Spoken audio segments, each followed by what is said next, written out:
আল্লাহ পাক তৌফিক দান করুন। ইনশাআল্লাহ আজকের লেকচার যাদের কানে যাবে, আমরা যদি না খেয়েও মরে যাই, আল্লাহ পাক না খেয়ে মারবেন না ইনশাআল্লাহ। রিজিক আছে, খাবো ইনশাআল্লাহ।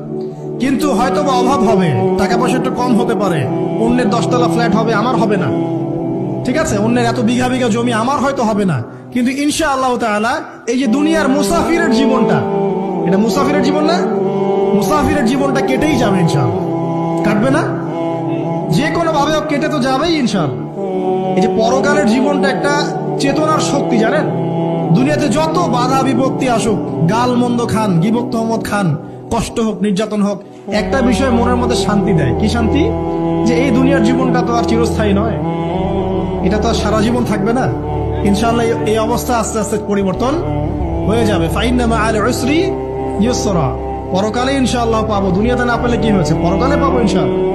যুবক ভাই, এসব জেনা ছেড়ে দেন, আল্লাহ রাব্বুল আলামিন আপনার জন্য হুর রেখেছেন জান্নাত, ইনশাআল্লাহ পাবেন ইনশাআল্লাহ।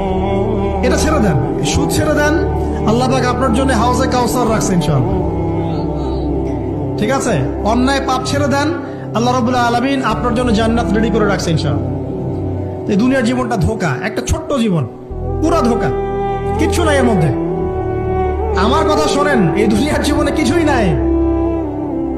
চারপাশে অনেক কিছু মনে হবে, আপনার বাড়ি আছে, গাড়ি আছে, স্ট্যাটাস আছে, টাকা পয়সা, প্রতিপত্তি সব আছে।